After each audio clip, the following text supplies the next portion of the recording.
Coming up on this episode of DL Weekly, new cast member safety changes, more attractions return ahead of schedule, single rider lines have returned. Avengers Campus is more open, the last Disney hotel is about to reopen. We talked to Evan about his time as a cast member and more. DL Weekly starts now. Hello everyone, welcome aboard the DL Weekly podcast. Please lower your head and watch your step while boarding. If this is your first time listening, we hope you'll check out our website at dlweekly.net.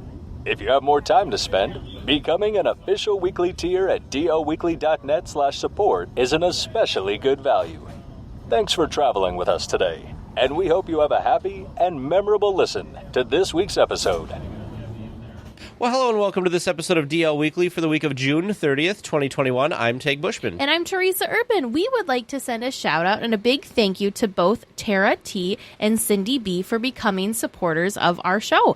Your support helps make DL Weekly possible. The supporter Discord chat has been a wonderful source of Disney magic from all of our supporters. We have things going on like theme topic days, movie nights, there's a book club, and so much more. If you would like to become a weekly tier yourself and have some more Disney magic in your day, head on over to dlweekly.net/support to sign up. It's that time again where we head on over and get the latest Disney news from around the rest of the Disney universe from Eric over at Concierge.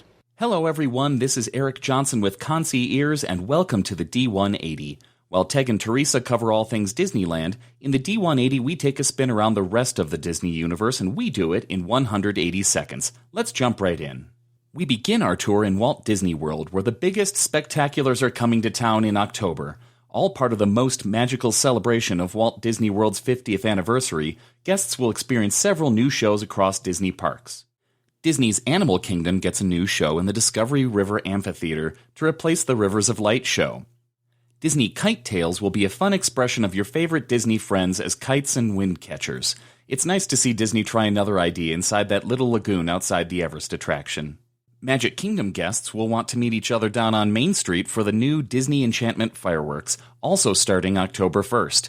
While guests can experience new music and lighting effects like they do with any new spectacular, they might not be prepared for the transformation of Main Street through elaborate projection effects. If you haven't seen this in Disneyland before, get ready for the ultimate in immersion during your next fireworks show. You'd think the biggest and best show would be at the Magic Kingdom, right? Epcot's Harmonious will also get its first runs on October 1st. It's elaborate. It has giant floating barges. Its name no longer emphasizes the U.S. at the end. Seriously, they wanted to make it sound like a global thing with the U.S. in capitals, but everybody thought it read like United States, you know? You know what had a great capital? Illuminations. The N was big, emphasizing the nation's part. That was a good show. Hop a quick flight to the eastern seaboard for one of the newest adventures by Disney in New England. Stay a bit closer to home for 8 days and 7 nights in and around Vermont. Stay at the Trapp Family Lodge. Yes, that Von Trapp family. Explore scenery through zipline tours. Dine on Lake Champlain. Sail a schooner. Take a ride in a carriage around Acadia National Park. And do all of this while enjoying fine New England cuisine. Through your exciting week, Disney Guides will make sure your every need is met. Adventures by Disney has announced multiple private adventures starting next year as well. These smaller tours to Vietnam, Laos, England, France, New Zealand, South Africa, and many other locations give you the Adventures by Disney experience with a smaller group of up to 12 guests. You still get a Disney guide with that exceptional service Adventures by Disney is known for, but you also get additional flexibility and personal attention. Well, that's 180 seconds. I hope you enjoyed our quick spin around the Disney universe. If you would like to learn more about these Disney adventures or just have a few questions, please come on over and visit the Facebook pages and websites of both DL Weekly and us, their official travel planners concierge. We look forward to planning something special for you and your family. I'm Eric Johnson, and this has been your D180. Well, thanks, Eric, for that information.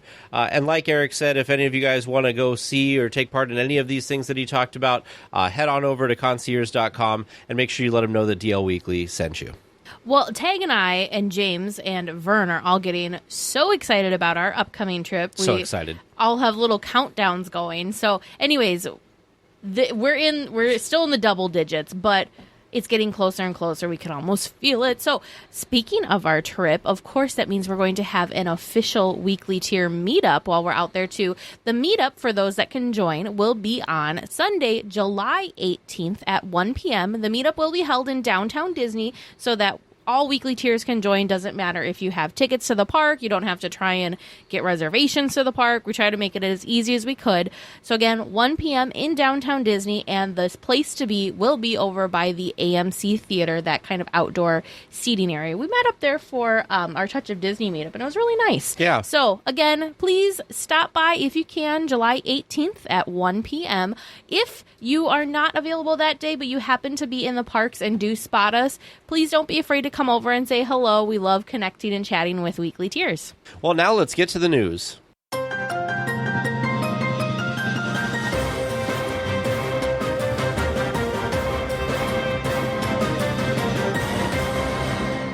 With the higher temperatures on the horizon for Southern California, a new safety policy couldn't come soon enough for cast members. Fully vaccinated cast members can now go mask-free outdoors.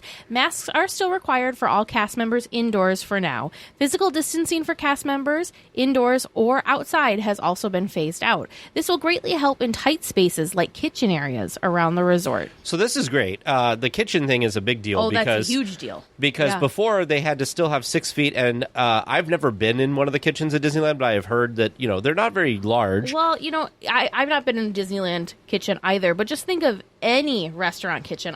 When I was younger, I worked at a fast food chain, and it's just this little strip, so I can't imagine having the fry station versus the grill versus the basically you're kind of not, I don't want to say on top of each other, but you're definitely not 6 feet away from each other. So I can't imagine the volume of food that those kitchens were having to try and pump out while staying distant. So, yeah.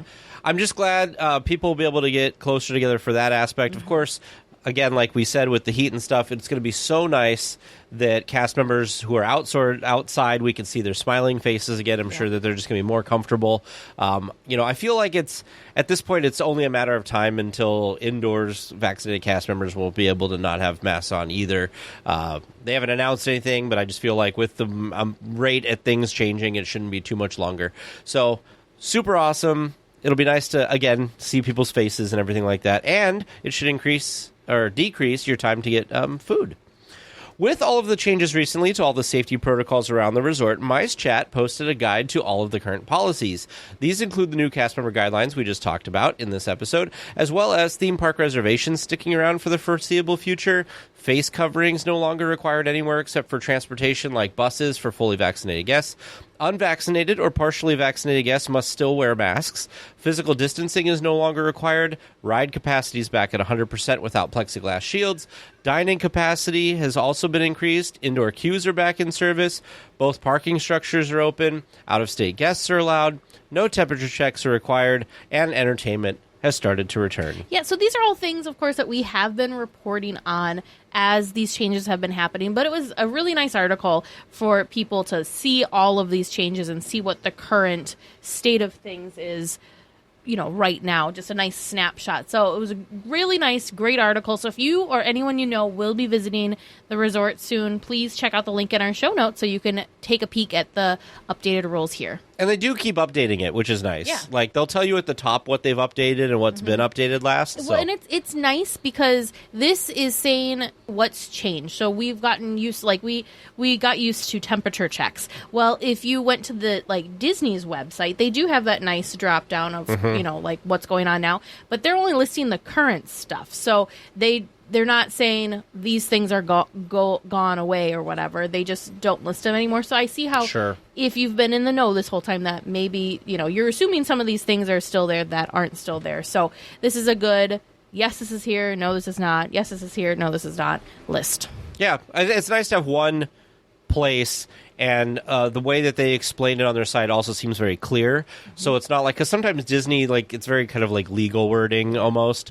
So this way it's more in a casual tone that maybe is a little easier for everybody to understand. Another sign that things are coming to an end with the pandemic is the return of the single rider lines at a few attractions this past week. Space Mountain, Indiana Jones, Smuggler's Run, Star Tours, and Splash Mountain at Disneyland, plus Radiator Springs Racers, the Incredicoaster, and Grizzly River Run over in Disney California Adventure all now allow single riders. This should help get as many guests on attractions and out of the lines faster. Yeah, this was one of those things that people were wondering once they got rid of, the physical distancing and everything like that. When would the single riders come back? Well, now they have. So it's really nice because, especially things like Radiator Springs Racers, I feel like that's one that constantly has single rider availability just because of how the cars and the seats and everything are set up. Grizzly River Run's another one. So it's really cool to see that these attractions are back. And for those of you, I don't think I've ever done a single rider line. I've not, because I've always gone with a group, and I've always had at least one person want to go on an attraction that I was going on, so I've never tried a single rider line. I've heard with Radiator Springs Racers that if you're in a small group, like 2 people, you might even end up in the same car together. Right. So just sitting in one in front of the other. Yeah, and it cuts way down on having to wait in those lines. So, a good selection of single rider lines. There's a lot of people I know from our community and stuff that go to Disneyland by themselves, or people that just do day trips by themselves, that kind of things. So this is great for them. They can really maximize their day by doing single rider. Well, some attractions have reopened earlier than expected in the last week. Buzz Lightyear Astro Blasters and Storybookland Canal Boats both welcome guests a day or two early. Storybookland Canal Boats look great and have a number of their elements updated during the closure. Buzz Lightyear has not been updated, and we have seen reports online that some of the attraction vehicles have been tagged out of service. Hopefully maintenance gets to them soon and gets Buzz back to 100%.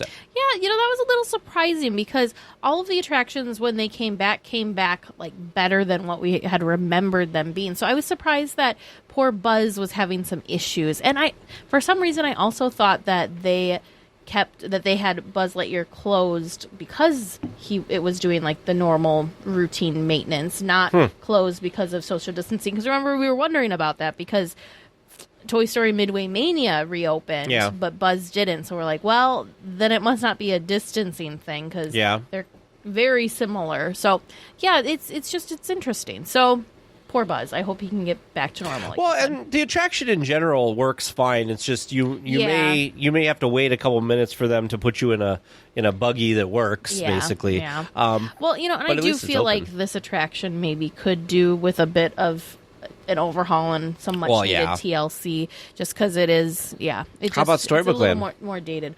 I am very excited for Storybook Land. So excited. That's such a magical, just like enchanting ride. I feel like it's one of those attractions that I don't go on every time I go. But I don't know why. Like I should. I think it's because the line sometimes moves a little slow.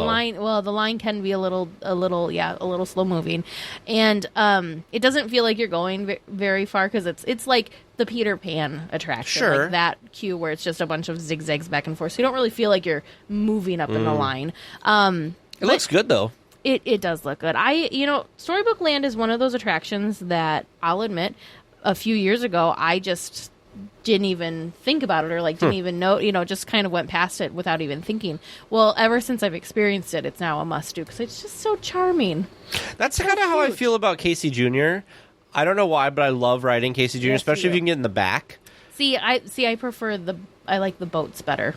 Yeah. Well, I do both. Jr. Oh yeah, I do both too, but yeah, I'm a big fan of the boats. And one of these times I want to do the boats at night. The Storybook Land Canal boats at night. We should try to do that on our trip. We should. Plus, it'd probably be more comfortable, not being in the sun. Yeah, definitely. Some great news for guests who want to walk around and see Avengers Campus. The land is now open to everyone, and the gates that were in place to control the amount of people that were coming in and out of the new land have also been removed. Guests can now freely enter the land from any of the 3 entrances. Those entrances, again, of course, are over by Guardians of Galaxy. The one that's kind of behind that you can enter back from Luigi's Rock and Rollsters, and then the main entrance, which is just across from the Wine Country Trattoria area. All open now. This is making the ability to get food and to enter stores also much easier with little to no wait on most days. Which is what I was saying. Excited. I was saying if they got to the point that they could let people in. Because they were saying that there wasn't even a wait for getting into stores now, which is great. People aren't freaking out about the food as much, so you can and same kind of thing. order. It's the hype is leveling out, which we talked about. Opening weekends are always going to be a disaster because so many people are trying to get into the same space. So it's nice that it's leveling out. Selfishly, I'm happy that it's leveling out now because then it's going to make our time in there more enjoyable. Plus, I'm so it's glad. just going to be great because I think now, we've got the leveled out thing, so we don't have to wait in a queue to get into the land. But they also now have the performance schedules listed, which will be nice, so you don't have to kind of guess. I can't wait to see the Doctor Strange show. I still have not I know you're obsessed. done any sort of spoilers with it, and I am most excited to see the area at night. I've heard that Avengers Campus at night is I want to see the Stuntronic. Awesome. I'm very excited for the Stuntronic I of kind Spider-Man. of wish that like the Stuntronic was not like up on a like super tall building so I could see it better. You know what I mean? Like I wish I could see it from like closer. Yeah, I suppose.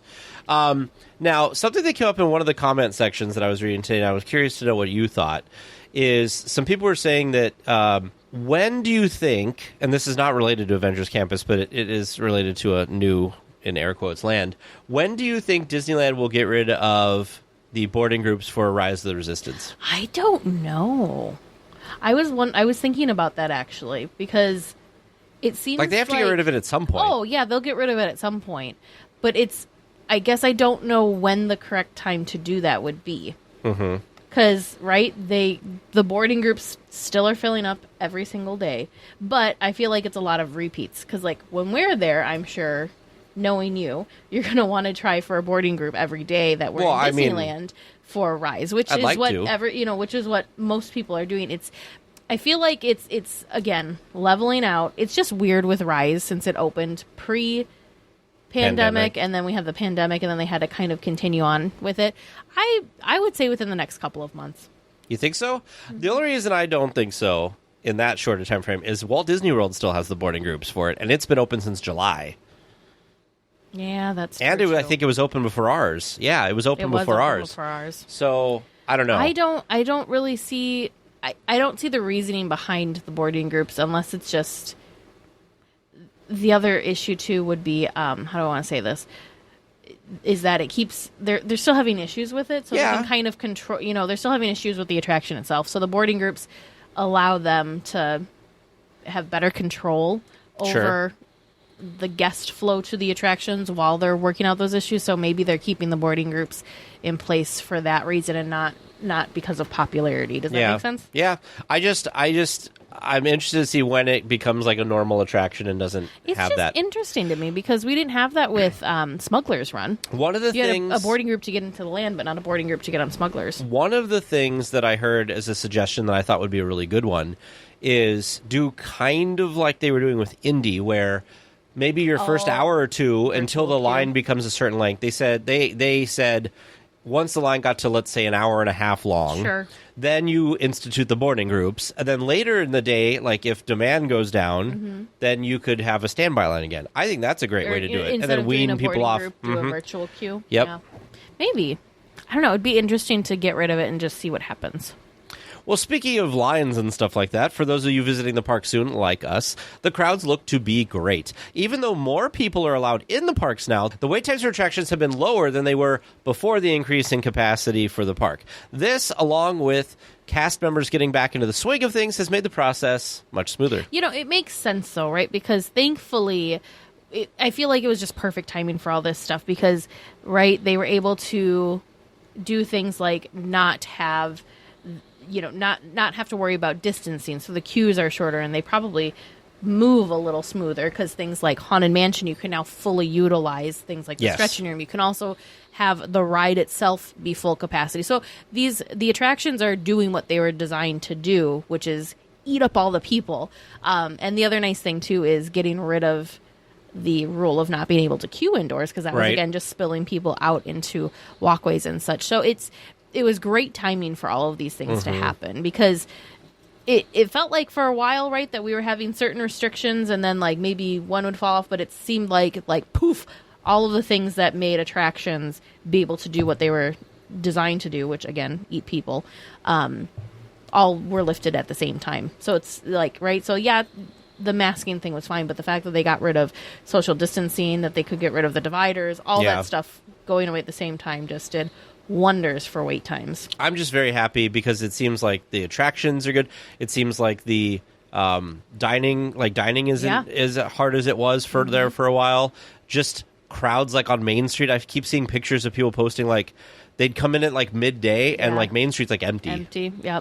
It's really just stick that way for a couple more weeks, Disney. I think it will because you got to remember capacity still isn't 100%. So now you've got the park, like the operation side, closer to being 100% or normal, but the volume of people still aren't there. So these things like the Haunted Mansion are eating people up. So there's going to be like no wait time because there's just not enough people for it. Sure. You know what I mean? There's well, not enough that people plus to build more the attractions attraction. opening. Yeah. Oh, yeah. So then those people are spread out more. Yep.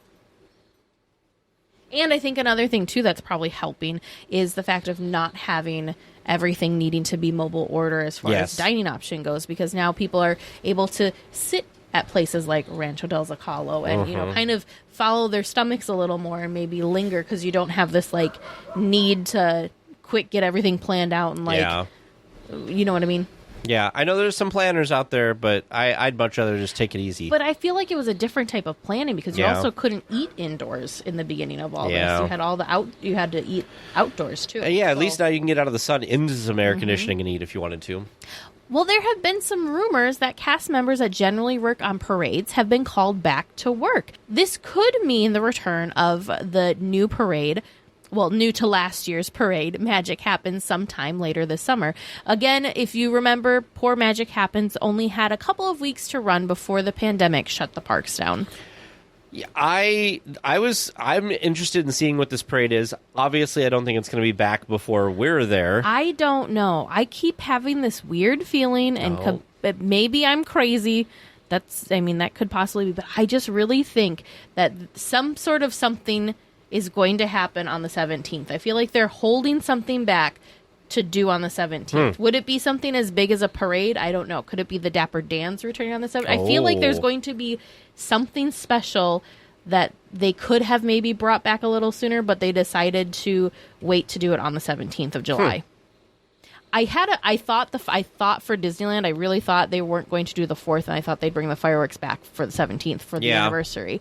I just feel like it'd be such a cool way to celebrate granted, it's their 66th anniversary. They weren't able to go all out for the 65th last year because they were closed. Right. So I just feel like they've got something up their sleeve for the 17th.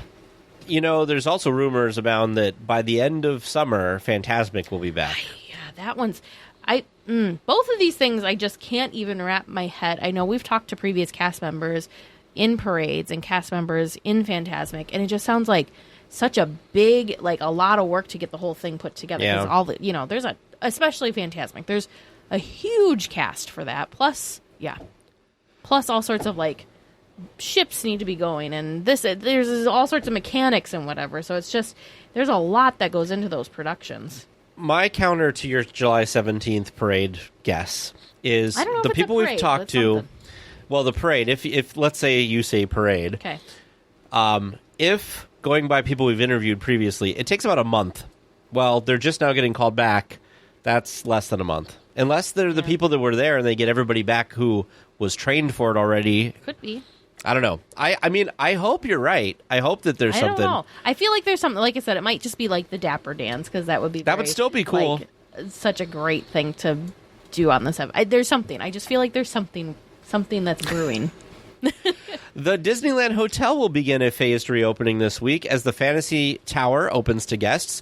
Along with the One Tower, the 2 pools and the monorail water slides will reopen, as well as the Fitness Center. The Tongaroa Terrace and Trader Sam's will also reopen to the public. I know you're very excited about that one. I am very excited. We've been to Tongaroa Terrace. As some of you guys know, you were there. We had our first official DL Weekly meetup at the Tongaroa Terrace during D23 in 2019. But I'm really sad to say this, I have not been inside Trader Sam's, and I really, really, really, really, really, really want to. So I'm hoping that we can make it over there during our upcoming trip, because I just really want to go inside. It just looks so cool. Construction has now started in the park to prepare for Mickey and Minnie's Runaway Railway. The facades of the Toontown Five and Dime and the Gag Factory have been demolished to make way for the new entrance for the attraction. Once completed, the new El Capitan Theater will take their place as the new entrance. So people were kind of surprised because usually Disney does a lot of this stuff, after hours, but this week they were doing some construction during park being open, tearing down the front of this thing. So, I don't know. I'm excited. As we loved Mickey Minnie's Runaway Railway when we saw it in Disney World. Mm-hmm. So I'm excited that there's progress happening. I did like the Five and Dime and the Gag Factory. Those were such fun shops. Yeah. So you excited? It's coming. I am excited, and I'm excited to see the progress when we're there too. Before you know it, it'll be 2022, and Mickey and Minnie's Runaway Railway will be open. Do we know when in 2022? I assume it's going to be like early summer, like they try to shoot for. The other thing, maybe for your wedding. I think it'll be a little bit later than that, but you never know. The other thing is, I wonder if they're going to do a virtual queue for that. Like they seem to be doing with boarding groups. I feel like they're going to have to, because think of if the queue overspills. So think of in Hollywood Studios, they have a ton of space in front of that attraction to wind the queue around if and when needed. And it was needed when we were there because they had, not only was it a brand new attraction, but we still had social distancing, so everybody was spaced out. So of course that queue was like a mile long. But think of Toontown. Unless you've got a very large indoor queuing section for this version of the attraction, right? Where are you can't. There's not very much space for people to kind of spill out into the land. So it'll be interesting. I mean, it's a good thing there's not that many other attractions in Toontown because you could just switch back the whole land. Yeah, but then the first place you're switchbacking is like the eating space for all the little Pluto's dogs and the little food stands. That's there. true. And then you're going to bump up really quickly. You're going to bump into Cartoon Spin, or you're going to go over to like Mickey and Minnie's house, which also have lines depending on the day. So yeah, it's kind of that'll be interesting how that falls. Well, we previously reported that mobile scan and go shopping was being tested at World of Disney in downtown Disney. Now, that system has been expanded into the parks at the Emporium at Disneyland and Elias & Company in Disney California Adventure. Guests will use the Disneyland app or scan a QR code in the store to enter the system, then grab a mobile checkout shopping bag and scan the barcodes with their smartphone cameras to add them to their cart. Once done, guests check out through the app and show a QR code to a cast member on the way out of the store at a designated mobile checkout exit. This is crazy to me. And I feel like it's a really bad thing for those of us that have no, Control. Yeah, because it just, zip, zip, zip. It's almost like you're not even spending money if you're just scanning and going like that. But. Well, I think about, how a lot of times to check out, especially towards the end of the night when everything's crazy, yes. that you have that, time in that line to think, do I really need this? Or, I don't know. And by the time you get to the front, you can tell the cast member, I decided against this. Right. With this, I feel like you'll scan it, you throw them back, and then you'll forget about it. Impulse buy. And then you will head out the door, and then you'll get back to your hotel or wherever, and you look and you're like, oh. Surprise. I guess I have a lot more stuff. You do have to get their bags, though, because they're a clear shopping bag. Which makes sense. The other thing that I would maybe use this for is if I just need one thing. If I'm going into, That's say true. I forgot to pick up whatever. Or I'm just looking to see if they have a specific set of ears. It'd be nice to be able to run in for the one or two items and just scan and go with the one or two items. But, my normal shopping, I don't think I'd utilize this for, my normal shopping. Maybe. When I'm perusing and browsing. I feel like I would at the end of the night, because then you don't have to worry about, because the lines are so long at the end of the night. So for me, I think I might use it. But, like when we were in Walt Disney World and we were at World of Disney, and I waited in that huge line for, the two things I had? Yep. And we were just trying to buy bags. Yep. If they had a spot where I could have just scanned that and gone, it would have been great. Yeah, so I could see why this would be beneficial. I don't know Yeah, I don't think it's something I would use every time. So we are streaming into our supporter Discord chat, and Ace and Jill have both been at the parks recently. And Ace said that his wife used it the last time he was there, and they avoided a really long checkout line. It was great.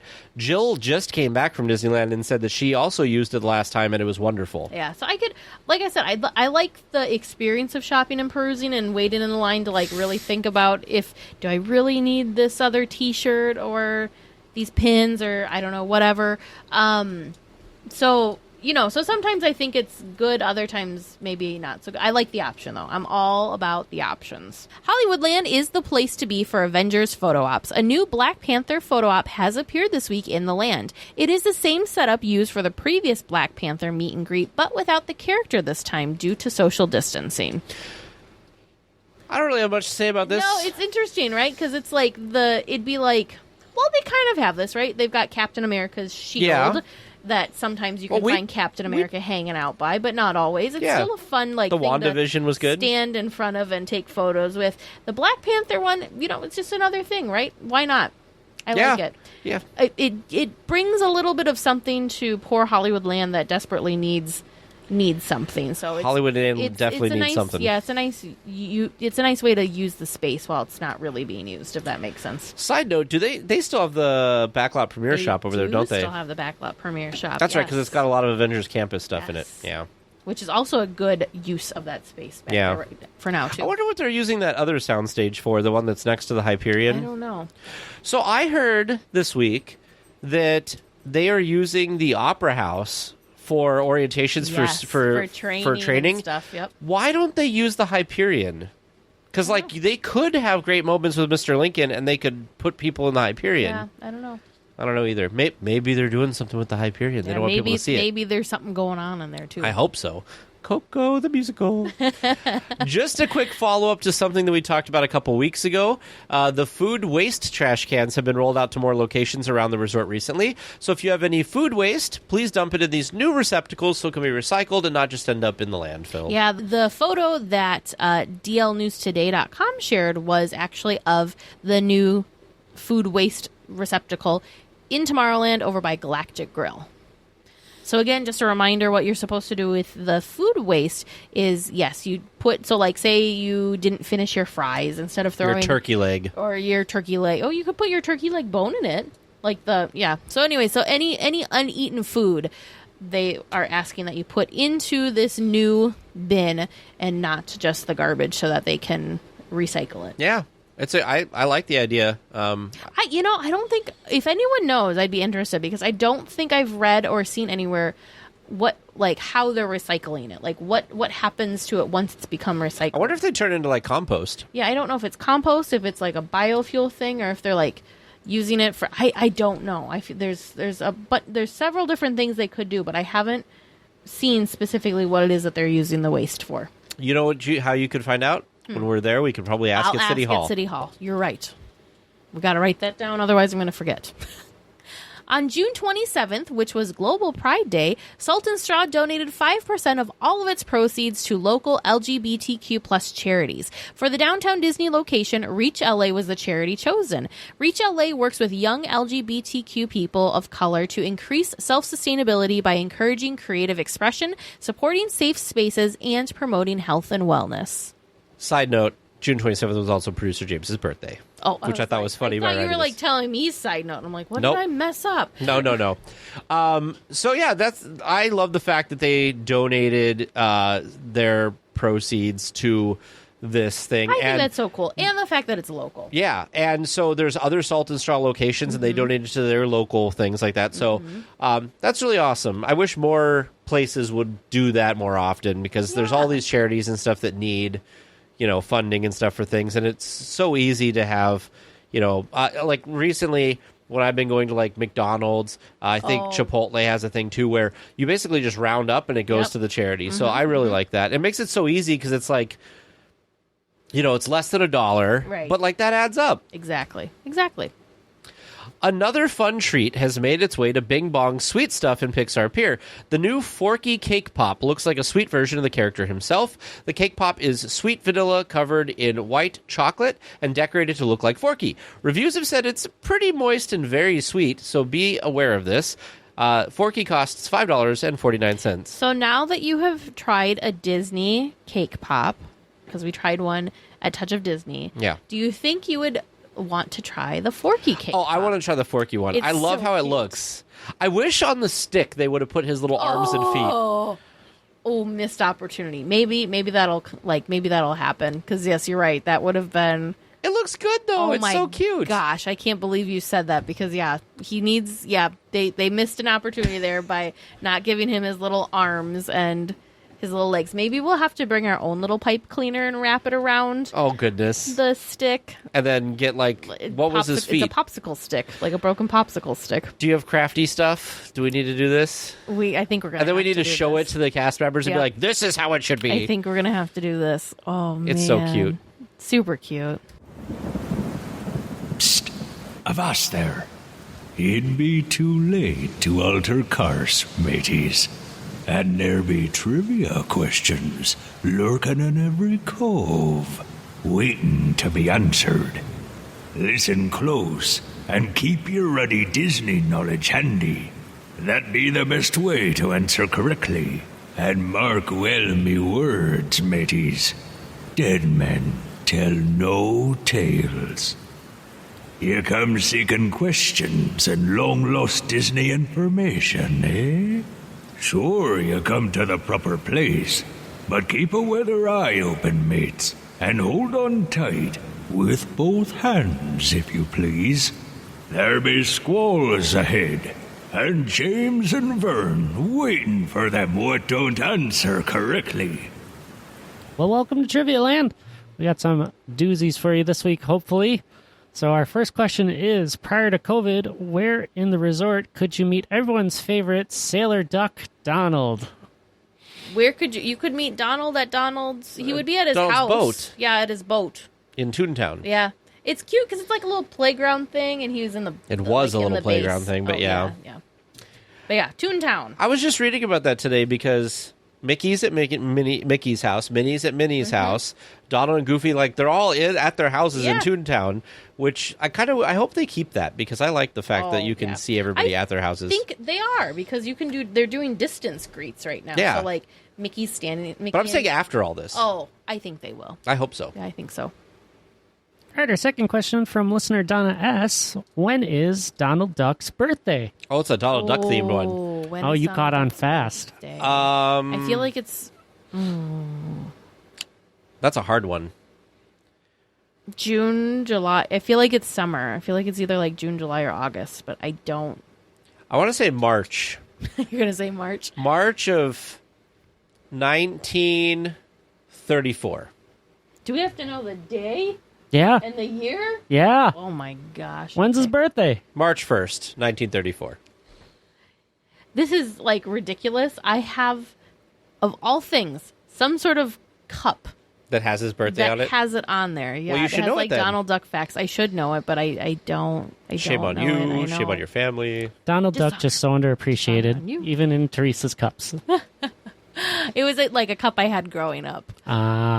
James, did you see a couple weeks ago we were talking on the stream about? I think Lee sent it to us. It was the video of a duck that looked up to Donald Duck from the comics, and then the duck went to Disney World and got to meet Donald, and it was the best. I don't remember seeing that, but that sounds fantastic. I'll put the comment here, and I'll make sure we post a link in the show notes so you guys can see that. I think it's June 6th. I don't know the year though, or maybe it's June 9th. I think I'm gonna go June 9th. The year, 1936. 36. Okay. All right. Question number 3 is, what's his middle name? Fauntleroy. This I remember from the cup.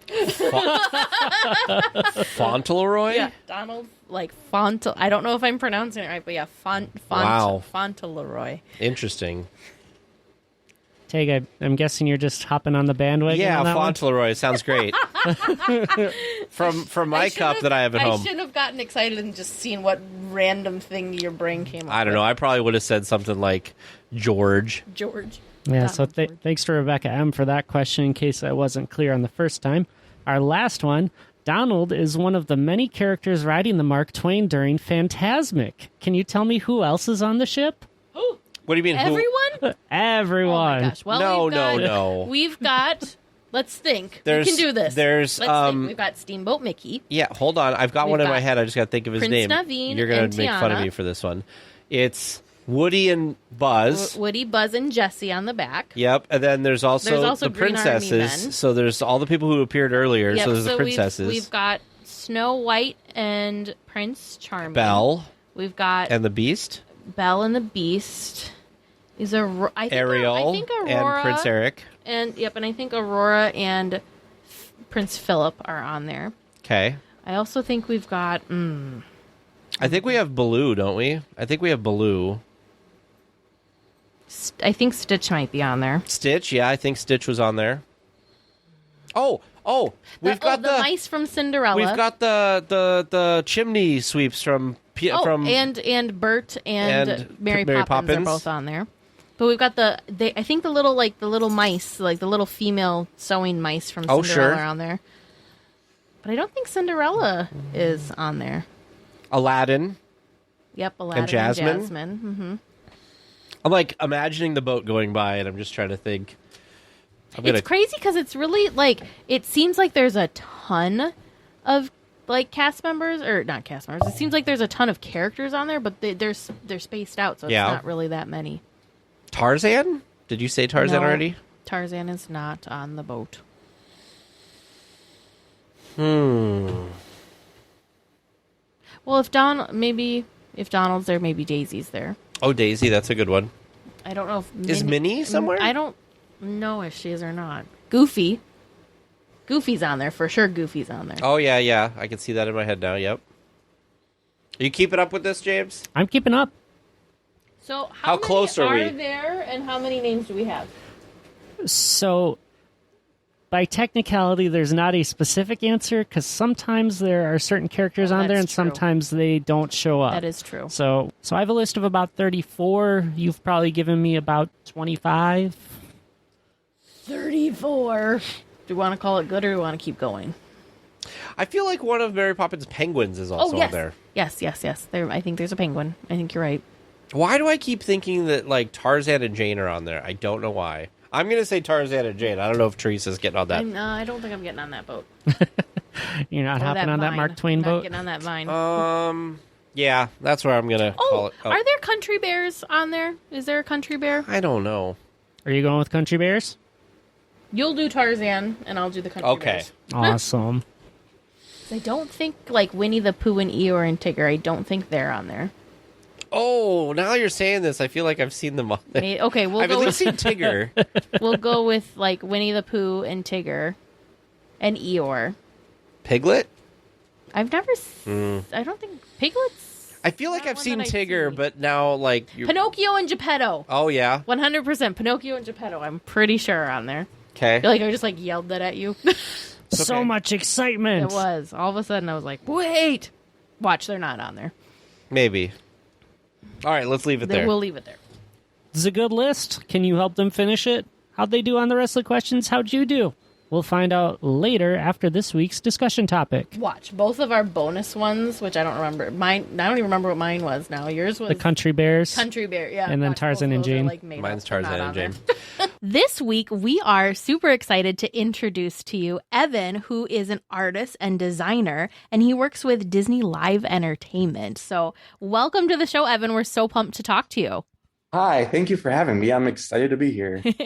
So Evan actually works down in Florida, so he's at Walt Disney World, but we are still super, super excited because we follow you on Instagram, and watching your stories and seeing your art is just so cool and so fun, and we're just so happy to pick your brain. Oh, thank you. I'm excited to be here. I'd love to talk about Disney. And I'm sure my wife is sick of hearing about it. So it's good to have other people in the mix of that. There you go.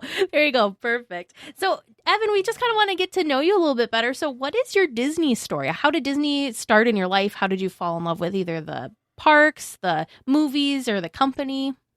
Well, I grew up on a Disney diet. Like I feel a lot of people did. I grew up with the Disney movies, coming to Walt Disney World. I grew up in Michigan, so taking the trip down to Florida to Walt Disney World was really easy for us. Mm-hmm.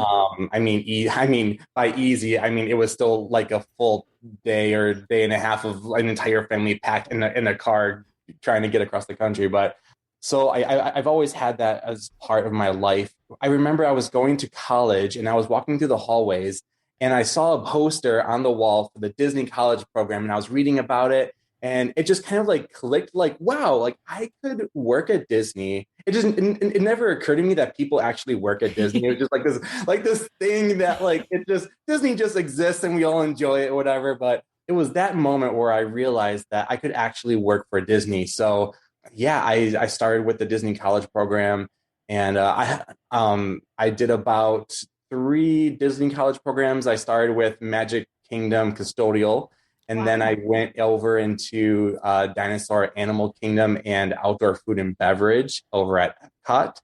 And I'm not sure, should I be talking about my all of the roles I've had at Disney? No, that's totally fine. Yeah, you're totally fine. Yep. So after my college program with Outdoor Food and Beverage at Epcot, I got a professional internship as a graphic designer with the guest information and collateral team, which I got to work on the park maps and any printed material that was distributed throughout the parks or the resorts, which was really cool in itself. But my big claim to fame in that role was I got to help open Alani over in Hawaii. So I was part of the opening team for that resort. Now, I didn't get to work physically at Alani. I was still in Orlando, but I don't know if you've been there, but I helped work on the daily Evas. I don't know if they're still there, as well as other printed materials at the resort. From that role, my project manager, she was originally with Disney Cruise Line, and she was on a temporary assignment helping to get that resort open. But once the resort opened, she went back to her role and I went back to school. And she called me one morning while I was back at school in Michigan and said that she loved working with me. And now that she's back at Cruise Line, she has the perfect role for me and pretty much offered me a job straight up on the spot to go and work on board the ships. So I worked on board Disney Cruise Line for about 3 years. Actually, I was about to get married during that time. So initially I said no, because when they wanted me to come out was I would have missed my wedding. Oh yeah. That's kind of important. I had to immediately say no. Otherwise I would have gotten hate from my wife. Your wife should be happy that at least she knows where she stands with your Disney love. Yes, exactly. Exactly. But when I initially turned it down, she asked me about my wife, and my wife had done the college program with me, and she was on the verge of graduating from college too. And I don't think that this will ever happen again in my entire life, but she was like, well, send her resume over, and along with a listing of jobs that she would potentially be interested on board, and we'll get her on board too. So my wife and I both worked on board Disney Cruise Line for about 3 years. Oh my God. Talk about an extended honeymoon. What did you do on the cruise line?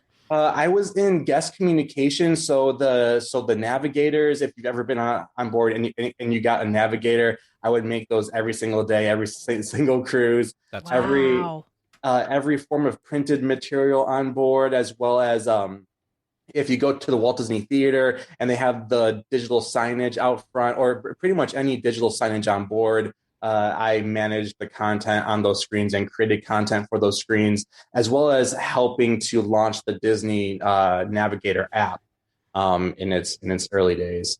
So that was a lot of fun. Evan, I think you may have the most incredible Disney story that we've heard. That is, wow. That is so amazing. We haven't even gotten to what your current role is. So how long have you been with the company then? I started my first college program in January of 2010. So it's been about 11 and a half years. Yeah. Wow. Oh my gosh, that's amazing. Okay, so let's let him finish. Yeah. So you were on the cruise ship doing all the little sides. Keeps going. Then what? So I wanted to, my wife and I wanted to get off the ships because we wanted to have a family. Sure, and yeah. I mean, people do it on the ships, but we didn't want to be apart from each other, and we didn't want to spend any time away from our future child. So Sure, yeah. we decided to look for jobs off the ship. And unfortunately, I had to leave the company to be able to do that. But I left the company, but joined as a contractor for Disney University as a graphic designer, doing design for internal training and stuff. Neat. Yeah, neat. And luckily, too, was somebody that I had worked with on the cruise ships. She left the ships as well. And I ran into her one day and was talking about how I really want to get back to being a full cast member. And she said that they were just hiring on her team for a graphic designer for Disney Institute.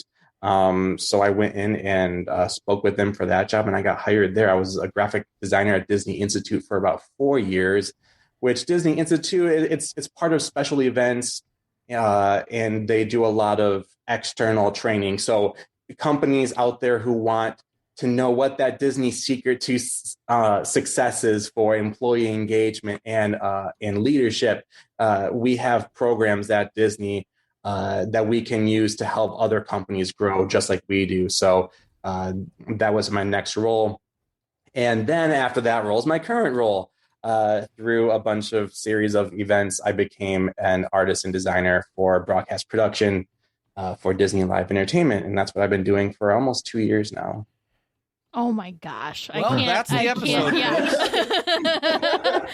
That was incredible. And the thing that was also just like amazing to me was not once, but twice, you just have these connections that then led to better, like different opportunities at different places, at different points in your life that just like fit in so well and so naturally. That's wow. Dang. When I talk to people who are trying to find their way into Disney or are trying to move around in Disney, and they ask about what to do, I always tell them that connections are very important, because I feel like my career is very much, I think back to Walt and how he would be able to see things in people that they didn't quite see in themselves. And your role might be this, but you as a person are good for this other thing. And you might not see that in yourself, but somebody else does. Yeah. You leaving yourself open for those types of opportunities with people and expanding beyond what you currently do. I feel like it does take you places. And that's been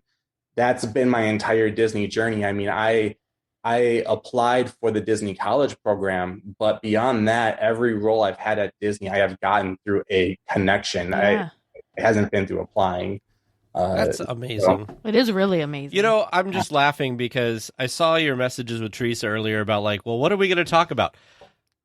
We have like 5 episodes worth of stuff we could talk about, I feel like, at this point. So, but you know, we've talked about this on the podcast before there's some Disney employees, and I don't know if you're like this or not, but there are some Disney people who've been cast members who, like, it's just, you know, it's a job. Like, you know, they do these things that are really awesome and spectacular, but it's like, well, I just do this every day. So, like, to me, it's not that interesting to talk about, but to everybody else, it's super interesting. But I don't think you're necessarily one of those, because it seems like you're very excited about all of your stuff that you've done for Disney. Yeah, and I feel like the role that I'm currently in, I thought that what I am doing right now with my role, I thought that was going to be the capstone to my career. And I'm 33 years old, and I'm like, oh shoot, I hope it's not all downhill from here. But it doesn't feel like work to me right now. Even if I have to put in extra hours, it's fun. And the people I work with are great. And we're just, it kind of just feels like a group of friends got together and they're like, hey, let's go out back and put on a show. Like, that's what it feels like. Wow. And it doesn't feel like work. Even when it's hard, it doesn't feel like work. So I definitely know people who love what they do, but for them, it's their paycheck and it's their job, and they're still very passionate about it. But for me, it's it's almost a lifestyle. I mean, lifestyle might not be the right word, but it really, it's not just work and then my life. It's work in my life. It's the same thing. That's so cool. That's good, though, because people always really talk great. about how if you do something you love, you don't work a day in your life or whatever. That kind of thing. It's just like that. But and a lot of people, a lot of places, you know, there are a lot of people I'm sure listening to this as well who are not in that position. So you're very fortunate to be in that position where you can love your job and not feel like it's work. And you know, it's like Teresa and I. You know, we do this podcast, we love it. It's not our job, but like we work hard at it. But like it's fun. Like Exactly. we rarely have a time where we're dissatisfied or we're like grumpy about something. I mean, there's some times where just stupid things will pop up, but it's not anything crazy. So Disney, man. So question for you. So the next question just depends on this. So you've been to Disneyland, yes, no? Yes, I went to Disneyland for my first time while I was working on the cruise ships. We would be on the ships for about 4 to 5 months, and then I would get 1.5 to 2 months of shore leave, where it was definitely deserved because after working 7 days a week, about 80 hours a week on board a floating milk carton in the middle of the ocean, it felt great to get some land time. So on one of those shore leaves, my wife and best friend and we rented a car, did a road trip from Orlando across the country and just saw the entire country and made it up to Disneyland.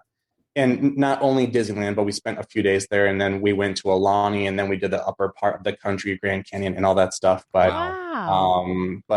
yeah, so I've been to Disneyland about 3 times. I think 3 times. So you can take this as Disneyland, or you can modify it for the Magic Kingdom if you want.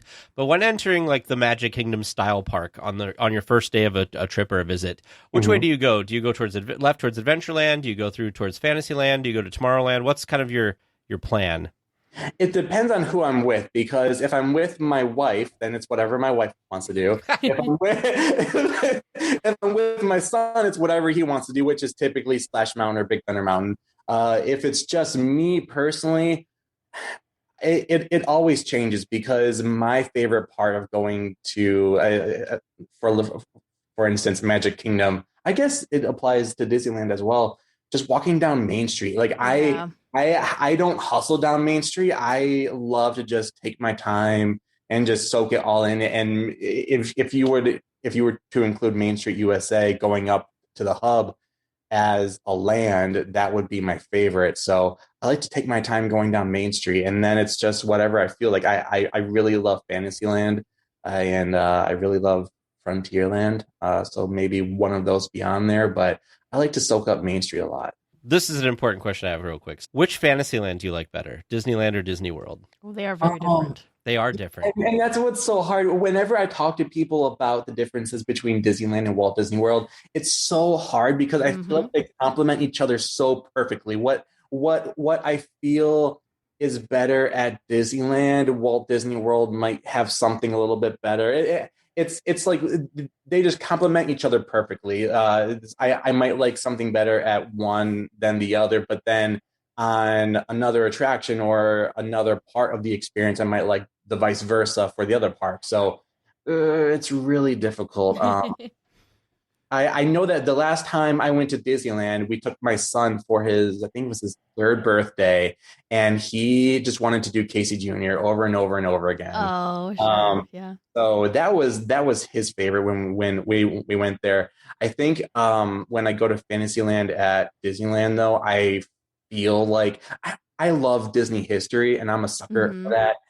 So when I'm in Fantasyland, I just feel like I'm in history. Yeah. Whereas at Walt Disney World, I mean, there's a lot of history there too, but I don't get that same feeling. So as far as feeling that Disney magic, I get more of that when I'm at Fantasyland at Disneyland. Yeah, it is really cool, and you kind of forget about it, and you take it for granted a little bit that like that was where it all started. Really, was Fantasyland, because that was, you know, the heart of Disneyland when it first opened, and you find the most of the attractions that have been there since opening day are still in Fantasyland. So yeah, it definitely has the most history. I just wish that the Magic Kingdom would renovate their Fantasyland to look like Disneyland's Fantasyland, where it like looks the like the facades, you town. mean? And, yeah, because I feel like the ones in Magic Kingdom just look like cheap. I don't know. They just look like we put all of our effort into the actual attraction, and then we're just going to slap something on the outside. That's all. Yeah, I feel like Disneyland has that maybe this isn't the right term, but that lived in feel where it just feels like everything, like a lot of stuff has grown around it. It feels like it's more of a natural place, whereas Walt Disney World, it doesn't have as much of that natural lived in feel, and it definitely has a different feeling, especially in Fantasyland too. So I know what you mean over there. However, I do love the Fantasyland expansion area. I feel like what they did with incorporating the Seven Dwarfs Mine Train. Oh yes. Not just making it an attraction, but adding it as almost as landscaping for the land. Yeah. I think that land. I think Fantasyland definitely needed that at Walt Disney World. That whole side is beautiful at Disney World. It's just the other side they need to work on. Yeah. And do you you're a design Disney guy. Maybe you can answer this question. You probably don't know, but I'm going to try anyway. What is with that weird section of wall that's behind the castle in Magic Kingdom? It's just this weird part of a castle wall that's back there. Oh, with castle turrets and stuff. Yeah. I don't know. It just seems so awkward and out of place when I was there. I mean, maybe it's trying to give the feeling that it's the whole, that's enclosed, maybe. But I don't know. I always just thought it was weird because we went back there. I'm like, what is, it's just a wall. Okay. To me, I kind of always looked at it as something that made sense to the area and the story, but was easily replaced if they needed to put something there. Sure. So that's how I've kind of always viewed it. Now, that's not an official answer at all. Right. That's just kind of how I, as a regular guest going to Walt Disney World. Yeah. That's just how I have always felt about it. I mean, I can definitely see them nixing that in the future and putting something else there. Not that that's a plan or anything, but that's what I've always thought of it. Yeah, it seems like it's just kind of like extra decoration or something. Kind of flourish. Yeah, it definitely does seem like it's a good spot for photos. It was pretty fun. So Tag and I just went to Walt Disney World. What was that, in August? We made the trip down. And it was so funny. It's been almost a year. I know, but it feels like it was just. It was the last time we were in a park, so that's why it feels like it wasn't, we went to Touch of Disney, but it was last time we were in a park able to ride attractions. Like a functional theme park, yes. So anyways, it was so funny because we forget how much bigger Walt Disney World is. Just even the Magic Kingdom compared to Disneyland. So we're hiking it from one side to the other. And it's we're never going to get there. It's so far away. Man, my gosh. Yeah, exactly. And walking in Frontierland and how much wider those pathways are too is just wow. But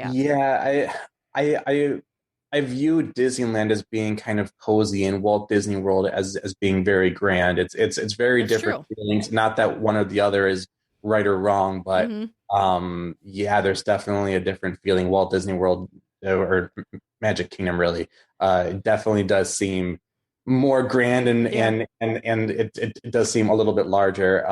But I feel like at Disneyland they did an amazing job, and every time I go, I think about this, at making the most of the little bit of space that's there. Even with hiding far off sight lines, making some paths winding and putting some things at different levels of elevation, and they really did make it feel like you were in a place that was larger than it actually is, and that was amazing to me. The thing I always think about is the Haunted Mansion. Even as an adult, I you walk into the mansion and you your mind is convinced that the entire attraction is somehow packed into that one little thing that you just walked through. You know what I mean? It's just amazing. And then looking at an aerial view and seeing, the Haunted Mansion building, attraction building, is actually kind of right next to these other attractions that the entrances are nowhere near each other, and you'd never think that you are going past, I don't know, a Splash Mountain boat or something else. So it's just so crazy. I always find it amusing because for a long time I don't necessarily feel as strongly about this as I used to. And then we should move on because I feel like we're just talking about Disneyland versus Disney World, and that's a whole different podcast. Right. But round two, Right. but our friends over at Concierge, Eric, who works over there, he does a podcast called The Supreme Resort, and they pick two things, one Disney World, one Disneyland, and they like each episode they like talk about like pros and cons of an attraction. Oh yeah. So there's a whole other podcast for that if you're interested in that. But what they get for a long time, and this was way before your time at Disney, Evan, Disney World used to get all the money and all the new things for a long time when I was first into Disneyland, like the early 90s. I know like Fantasmic and stuff and whatever, but for a long time, like Disney World was like the thing that everybody was just all about, and Disneyland like didn't get any attention.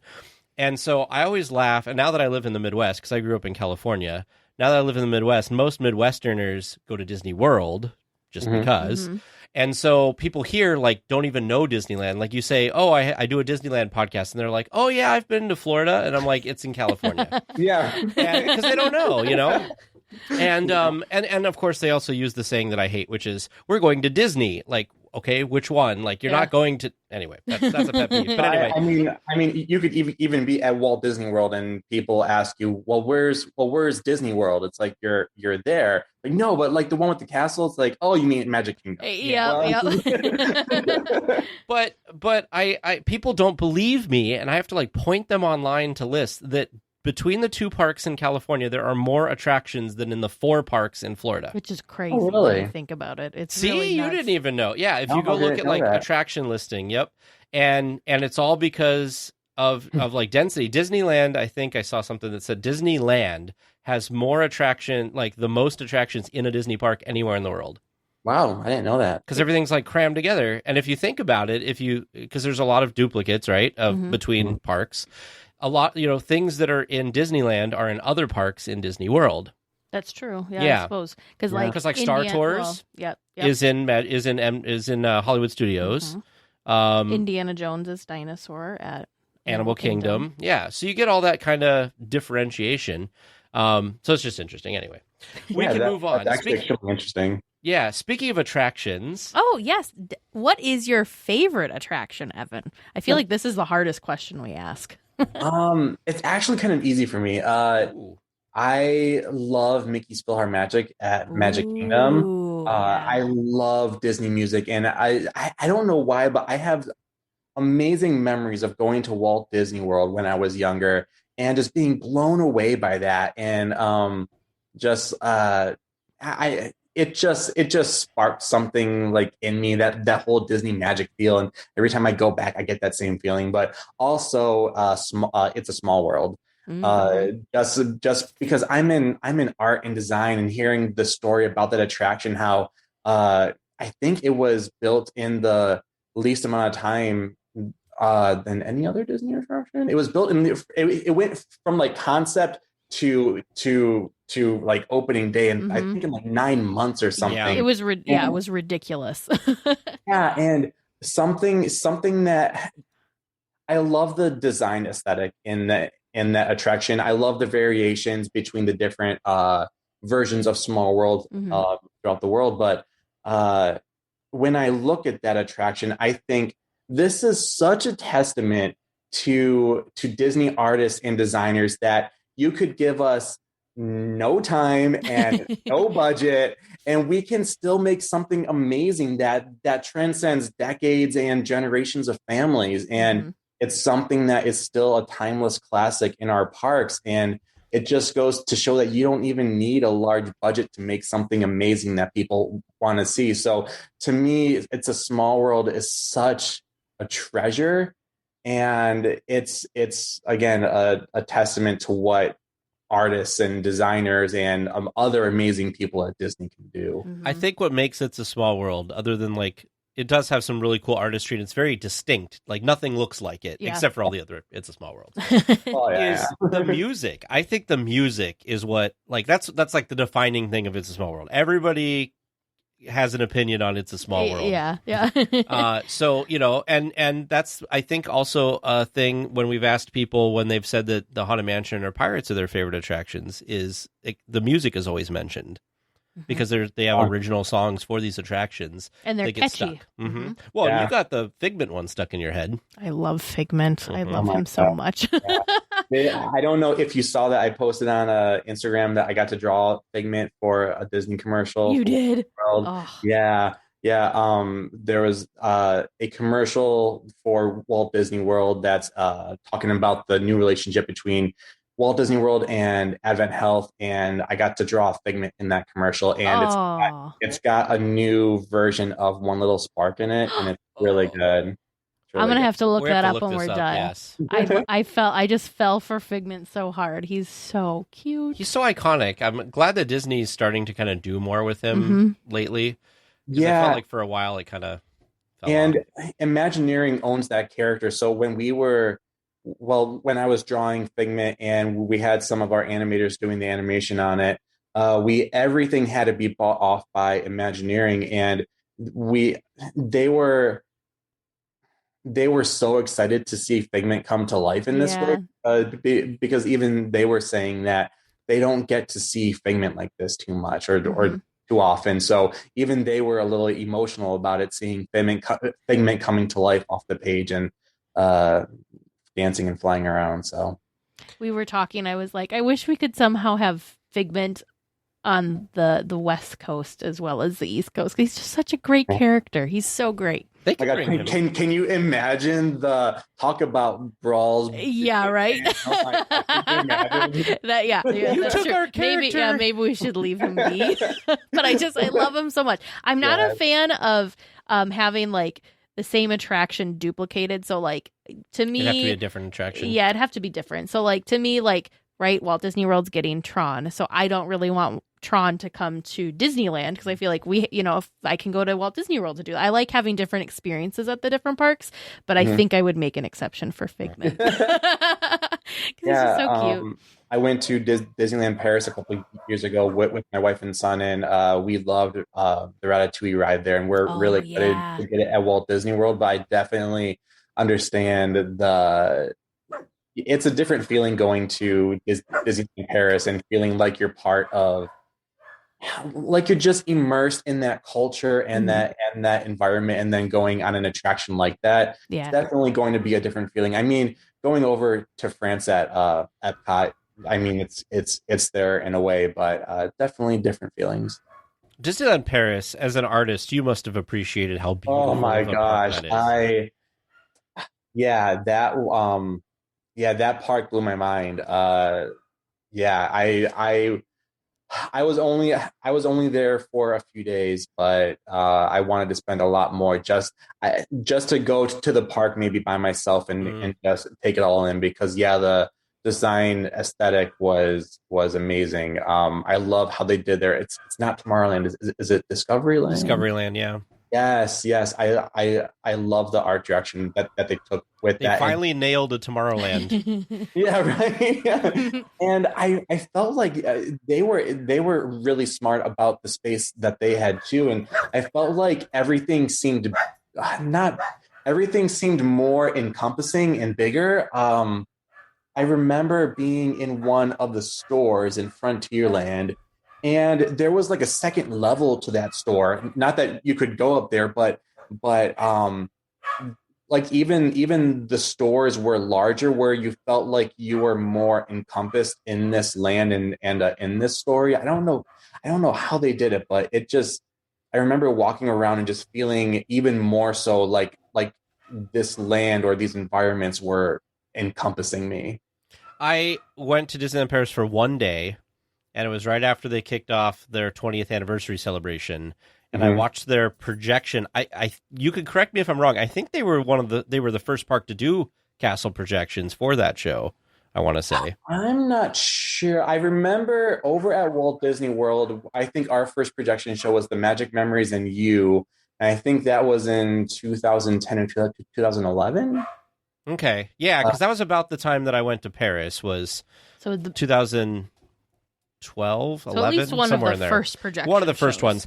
But what's so cool about there is, of course, in Disneyland, we have Phantasmic and the fountains and everything, and we have World of Color, which is fantastic. Oh, yeah. And then castle projection shows, and fireworks. And this was all of that in one show because they have the jets and stuff in front of the castle. Yes, that's right. I nearly forgot about cool. that. You're so right. Yeah, and it's such a cool thing that they had that there, and of course that castle is just so beautiful. Oh yeah, gorgeous. Everybody wants to lynch me when I say that I would be okay with them taking away Sleeping Beauty Castle and putting in the Disneyland Paris Castle. It's so beautiful.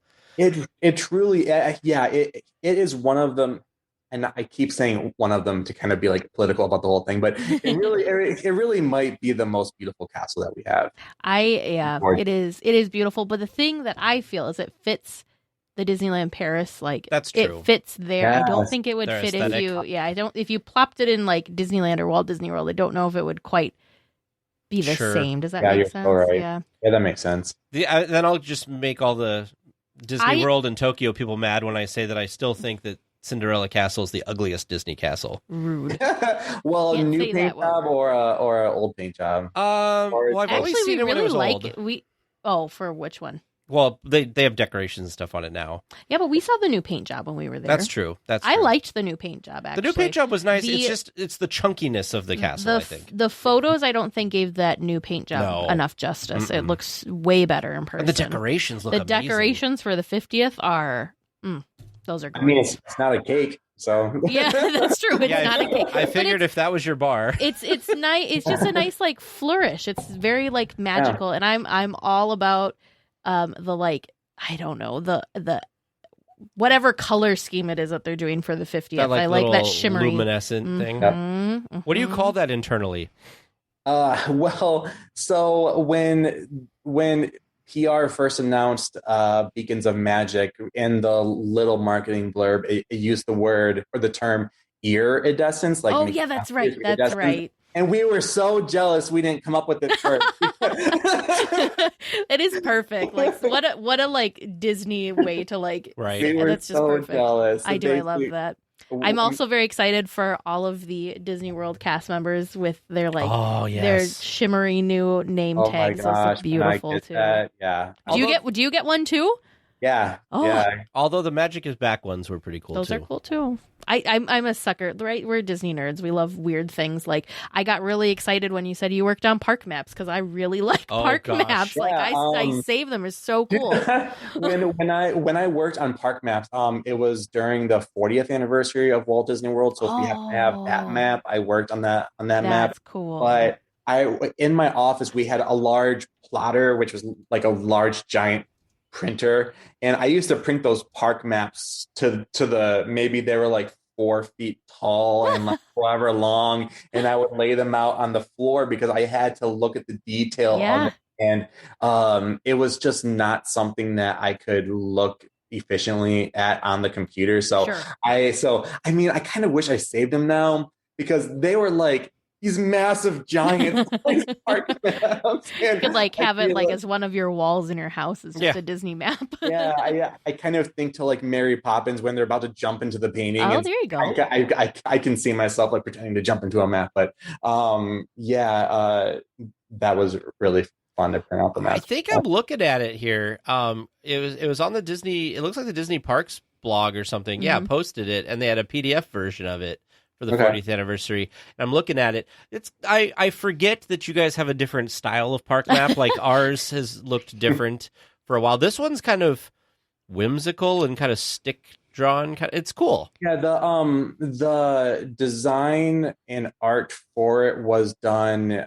I want to say it was done in Imagineering, but then it got passed over to me because they worked on one part of the map and I worked more on the communication side. So they developed the actual like full look of it. And then I got to take that look and add that to other parts of the map. So, neat. It's cool. I like it. It like feels like it was out of a sketchbook or something. Mm-hmm. Cool. All right.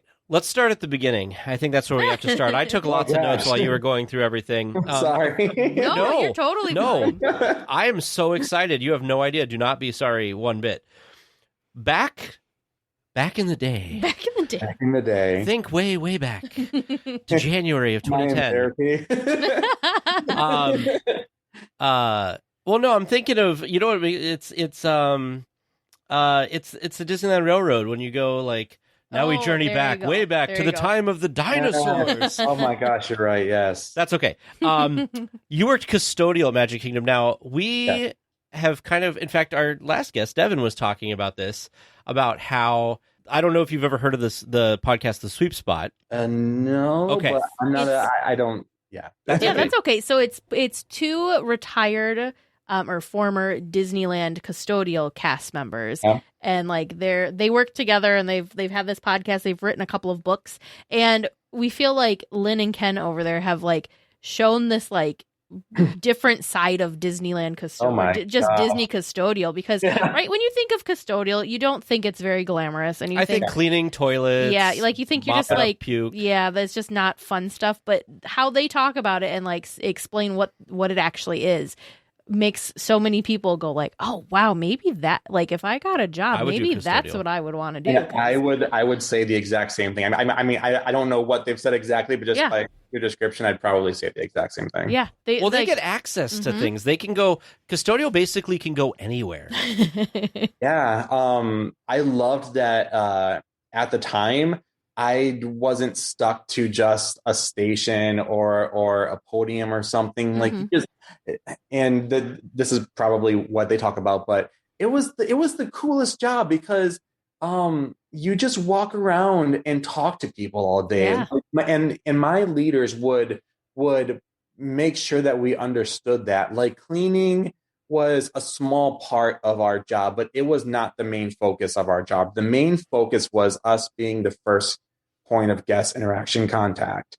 And they really drilled it into us that our main job is to just walk around and talk to people. And it was so great because that's what I would do all day, is talk to people about like what their favorite attraction was, what they were doing today, how excited they are to be there. And I would put water in the pan and tie up my broom and draw Disney characters on the sidewalks. And it was just so great. It was so much fun.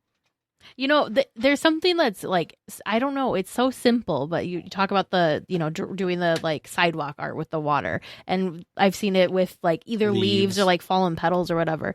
I don't know. It's something that's so simple, but it's just so magical. It's that like Disney when magic. It is. It really is. It's a little bit of extra. Now we know, because I've always wondered like, how are some of these custodial people such like good artists? Like, wow, this is really good. Well, now we know they become design artists and designers for different parts of the park. Not all of them, but they could. That's incredible. I mean, I could talk a lot about custodial, but we will move on. I could talk a lot about custodial. I would love to hear about working on Dinosaur at Animal Kingdom. Oh my gosh. My wife will tell you that I've never looked more good in the Disney costume. she loved that costume. Dinosaur at Animal Kingdom was a lot of fun. I loved doing the track walks at the beginning of the day or at the end of the day. You don't realize how tall those vehicles are until you're on a track standing next to them. Those tires take up most of your body size. And I believe it, because you never think of it because you load on a platform, so you just walk right in. And I mean it's a mirror of or not a mirror, but like a copy of Indiana Jones over at Disneyland. So I'm sure that they could play the same thing. But going up some of those dips and slopes and hills, I had to get a running start sometimes. And it would sometimes be so exhausting, but it was so much fun because you just be like, those dinosaurs actually feel like, okay, there's a bunch of dinosaurs around me. Yeah, I was gonna say, I don't know how I'd feel like walking in that attraction. Ooh, I'd like be like, can you please turn all of the lights on? I don't feel comfortable like trying to do this with a little bit of light, because these dinosaurs are then you get realistic. Silhouetted dinosaurs coming at you. No. There you go. I will tell you the one thing about Dinosaur. So it's amazing because I've ridden Indiana Jones a billion times, it feels like. And when I've ridden Dinosaur, the beginning I can tell is similar because like in my mind, there's not as much to distract me, but I cannot tell when I'm on it like, I could not, like, if you stopped it in the middle and said, where on Indiana Jones are we? I'd be like, I have no idea. But the problem is it's so dark in there. It is very dark. So it gets you, you're like disoriented as to like where exactly you are versus Indiana Jones, right? The lights are more on. Like you can see the others, you know, you can see more. Now, so it is interesting. Like if someone didn't tell me they were the same track layout, I would not have known. Now, does your dinosaur leak hydraulic fluid like the Disneyland one does? I know that there have been some times where the Carnotaurus was out of commission. I don't know exactly why, but it could be because of that. Our vehicles apparently are historically leaking hydraulic fluid everywhere. I mean, I feel like we would send vehicles back to maintenance occasionally, but it wasn't just like overly excessive, and I don't remember it being a hydraulic fluid issue. Gotcha. So they fixed it for Disney World. Yep, they got it fixed for you. That's great. Potentially. I mean, this was back in 2011. This has been a problem since the beginning. Apparently. So poor Indiana Jones does go down a couple of times throughout the day, and it's to clean up the track because there's too much fluid. No, we didn't have anything like that. Yeah, if you were custodial in Disneyland, you'd definitely know about it. Yeah, we got a very big job doing that. So, well, that's good. Well, you were saying you had to get a running start, and I was thinking, is it because the hydraulic fluid? It's so slippery. Yeah, he's just like, he's got his sled going up and down over the track trying to... No, I'm just kidding. How amazing. How amazing. And then the last year of your Disney College program was at Epcot. So tell us what it was like working at Epcot. I really loved working at Epcot. However, I'm not a big fan of working with food. It's just not meant for me. Of your time in the college program, that was probably not the one that you'd go back to. Yeah, it was my least favorite, but just because of it being the food industry, I'm not a big food industry guy. But I loved being out, and I just love talking to people about this. So just like with custodial, what I didn't get at Dinosaur was that, because it was loading people on a vehicle and loading them off. I mean, sometimes we'd be at the front of the attraction, we'd get to talk to some of our guests, but with custodial and with outdoor food and beverage, I really got to speak with guests about their day. So that was something that I carried over from custodial that I did love about being in outdoor food. That was something that I wouldn't get if I was working in an indoor food setting. Mm-hmm. So with that aspect, I did love it. Plus, at that time, my wife's college program role was custodial at Epcot. So sometimes she came by and talked to me about my day. And that's perfect. I was just thinking too, how neat it was that you got to do the college program not once, not twice, but 3 times, and that you also got assigned different parks. And then right cherry on top, the last park you worked at, your wife happened to work there too, so that's like even better. Yeah. And actually, what I didn't mention about my professional internship after Epcot with guest information and collateral was that role was in the feature animation building at Hollywood Studios. Oh, look at that. So I got to work in all the parks, but not only that, but I was geeking out pretty much every single day that I was coming in, because that was the building that made Lilo and Stitch and Brother Bear. And it was really cool to be working in those offices. Yeah. Where those artists got to make those great movies. And there is a wall in there that has some artists' signatures on it. And there's the screening room in there. And they still had old film equipment that they kept in there. It was just so cool. Yeah. That is so cool. Wow. So you worked outdoor vending at Epcot. Was there any specific spot that you were at more frequently than another? Yeah, I was Future World, and so pretty much every spot in Future World, and then just the tip of the world showcase. They called it the Promenade. It's right when you enter the World Showcase. There's a couple spots there that I would work. Plus, I would work. Some of them were little tiny outdoor food buildings, and some of them were carts that I'd push up, and Dang. Cool. So cool. You've done it all. I know, right? You pretty much have. That's like, I'm wow. exhausting just thinking about like, oh my God, how did I make it this far? So you're like retiring in a year or two, Yeah, right. Yeah, I know, might as well. That's amazing. So let's talk about your professional internship. And so we heard about the park map stuff because, right, that's super cool. What other kinds of things did you get to work on and do while you were there? Besides Alani, I mean, I got to work on simple things, just like I remember I had to make little door hangers that would go on doors at the different resorts, and if there was, I remember I made something for New Year's Eve events at the different resorts and over at Hilton Head. So yeah, anything that was like sometimes it'd be a little sign that would be posted up at the wheelchair rental that in the park. So it was just all kinds of different printed stuff. Actually, I completely forgot about this until the other day. Back before we had the app over at Walt Disney World. Oh, mm-hmm.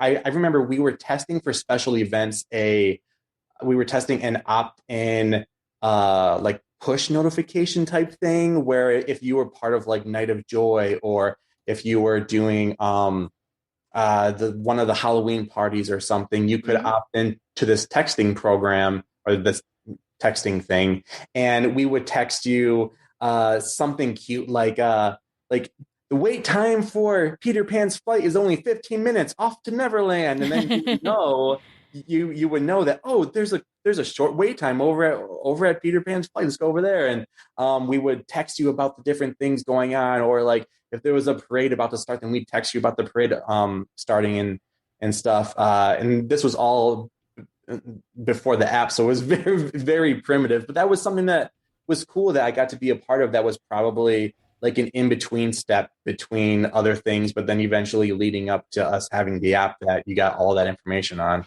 That is pretty amazing because, like, I think about it now, right? We've gotten so used to the app and how wonderful the app is and how easy it is to navigate and kind of plan your day. It's hard for me to think about the before times, before the app, when you'd have to, like, go, you would just have to either, like, walk all the way over to the attraction to see what the wait time was, or you'd have to find one of the boards, or, like, it wasn't just right there readily at your fingertips. So that's interesting that they did, like, a push notification thing. Mm-hmm. It was only for special events, though. Yeah. But I feel like that was kind of like the early stages. Yeah. Oh, definitely. To those types of apps, but it was really fun because I remember when we were testing it out, I got to go to some of those events, and we had like a base that we were monitoring everything on the computers and pushing out the notifications and stuff, and definitely different times, like hoping that Disney is going to text your phone about maybe there's a low wait at an attraction.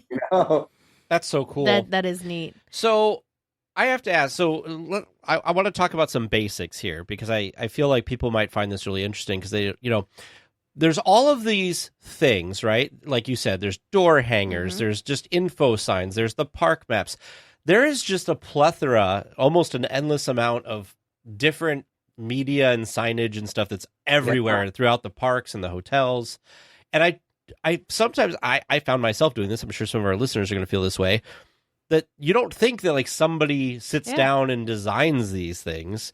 So my question for you is two parts. One, when you start in the department, when you have to draw characters that are so well known, like how much leeway do you have to depict a character a certain way? Like, does it have to be really specific, or can you kind of do like a stylized version, that kind of thing? Are you trained on like, Mickey Mouse has to be these proportions, etc.? And then the other thing is when you sit down to start one of these design projects, like a park map or like a sign, how do you come up with like inspiration to take something as simple or as, some people would say boring as like a door hanger or something and make it something cool and magical that is worthy of being on a Disney door handle somewhere or on a desk somewhere? As far as characters go, there are teams that have trained character artists, and some of those character artists, and I always wish I had joined them, but I never did. like once a week or once every few weeks, they would have like free art classes where everybody would, like whoever wanted to join would come, and they would do like still life drawings, or they would do like character drawing courses, like just for fun. But anyway, getting back on track. If you are in a role that leaves you free to draw like Mickey Mouse without an intense approval process, you have to go through training and be approved as somebody who can draw Mickey Mouse, because there's only one Mickey, and whether it's here or Disneyland or in Shanghai, Mickey's Mickey. So that is what happens with the characters. Now, there are stylized characters, and there are teams of people who, again, approved teams of people who can do stylized characters in certain ways, but there's approval processes. Whenever I do characters, I'm not an approved character artist, so everything has to come down to me getting a style guide, and there's an intense approval process. Like for the Festival of the Arts at Epcot, I drew Tarzan and Jane, and that had to be approved. And when I drew Figment, Walt Disney Imagineering had to approve my Figment. So I only draw characters in certain circumstances that have a direct need that can't be fulfilled elsewhere. I'm kind of like a backlog of artists that can potentially do that, but there is a very intense approval process for those types of characters. Even coming down to like what types of poses and how full Mickey or Minnie's muzzle might be, and stuff like that.